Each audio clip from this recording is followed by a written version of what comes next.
Last time, I added some more dungeon textures, added comic panels to the intro sequence, added time and a watch on the HUD to keep track of it, and added stamina and resting options for your party members in The Dungeon Under My House, my second freshly squeezed entertainment project.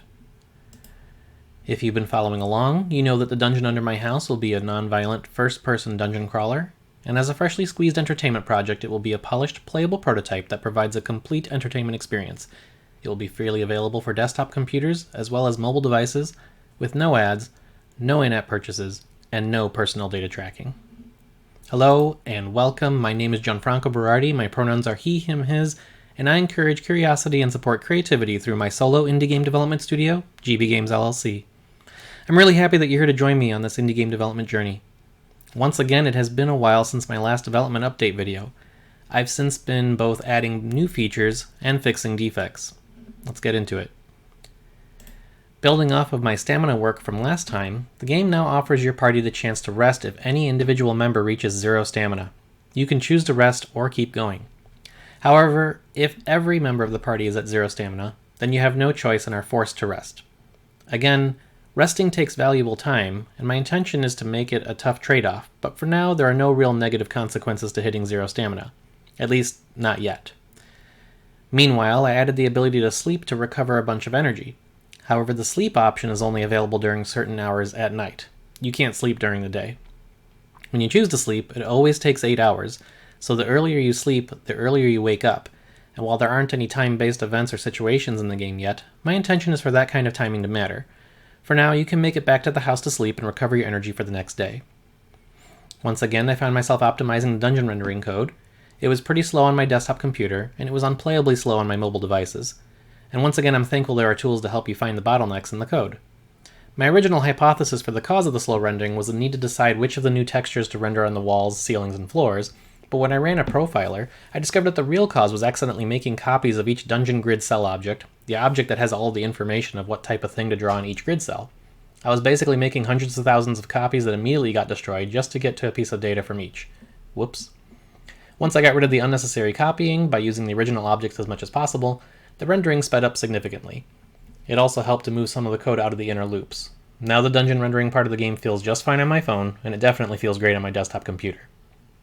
Another place I sped the game up was in loading all of the sprites and fonts. Doing a lot of testing means I shut the game down and started up a lot, and waiting for a few seconds for everything to load was kind of annoying. So I added a way to defer loading until the player actually starts a new game, and I defer even more assets loading to when the player enters the dungeon for the first time. Granted, the same amount of total time is spent loading all of this media, but by deferring the loading until it is needed, it gives the appearance that the game is more responsive because you get to interact with the main menu right away now. And then I realized that if I got rid of the text logs that were being spit out as assets were being loaded, the media loading was practically instant.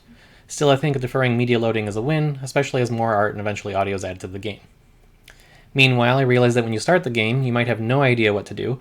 While clicking everywhere could work, I decided it would make sense to draw the player's attention to talking to one of the characters in the game by creating an indicator whenever someone on screen has something to say. In this case, you get just a little more guidance on what to do, and I still leave it up to you to find out which character you need to talk to move the game forward after that. I added a way to trigger some dialogue when your party acquires an item, and I decided to add the jar of pickles as an item to actually get from the shelves in the basement. Now the comic strip starts with the broom hitting the secret button on the wall only once you've actually grabbed the jar of pickles. And of course, why are you getting the pickles in the first place? Because your parents are making snacks for you and your friends in the Explorers Club, and they asked you to get them from the shelves in the basement. So now you can give the jar of pickles to them, while I work on adding words like the and such to make more sense. Your parents will finish making their snacks. And if you look at that, the snacks appear on the kitchen counter. Inventory previews make it possible to see the contents of a furniture object from this location view if it makes sense to do so, like this kitchen counter object. In the future, there might be bookshelves or other containers that allow you to see their contents without opening up the furniture inventory view. Now the snack is the first quantified item in the game, and so you'll see it shows up as a quantity out of a total of 6.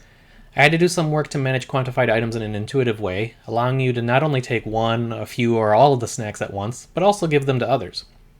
Giving items turned into a kind of two-step process in which you decide what to give, and then an attempt to give the item occurs. Whether or not the receiver accepts the item, the transaction results in a response from the receiver, and as you can see, I still need to work on definite and indefinite articles in the dialogue.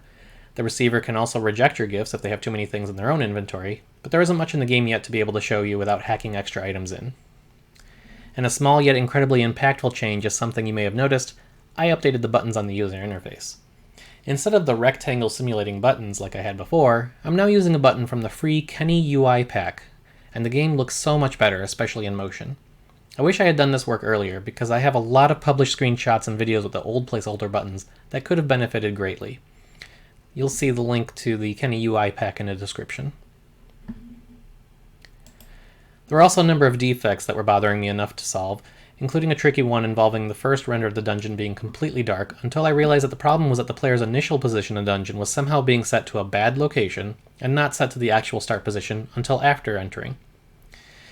Anyway, it is September now, and there's still a lot of game to make. Not only do I still need to create features such as the in-game map, displaying entities in the dungeon, and creating ways to interact with them, I then need to actually create the dungeon environment, populate it with actual entities, and create the specific interactions the player will have with those. In other words, I am very aware that there's still a lot to do before this game will be ready for release, and while some things are easy to predict and plan for, such as the in-game map, other things, such as my intent to have a heavy focus on conversations and information gathering as first-order game mechanics, are going to need a lot of prototyping and experimenting to figure out. For now, thanks for watching. Stay curious. Now, if you want to learn when I release the Dungeon Under My House, or about future freshly squeezed entertainment games I am creating, then sign up for the GB Games Curiosities newsletter and download full-color player's guides to my existing and future games for free. Again, check the links in the description.